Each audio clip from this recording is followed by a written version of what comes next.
Assalamu alaikum туғандар. Андайсыздар, жакшылар, оразалар марек болсын. Оразалар кабыл болсын. Мына биринчи Кудай кааласа суккан пабыз 2025-жылдын эсебинен. Бул 6 тонналык болот Кудай кааласа. Аполовкабыз жаңы, свежий перегондейби.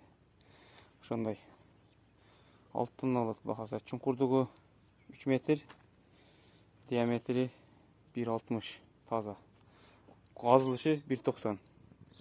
Кимге ушундай сукканпа керек болсо 3 тоннадан 9 тонна жем куябыз. Номерлерди үстүгө калтырып кетебиз, байланыша бересиздер. Айрында Аполовкада беребиз. Жаңы Аполовкалар 2300-2400 сомдон берилет. Дагы арзандатып да беребиз, кичине анча-мынча.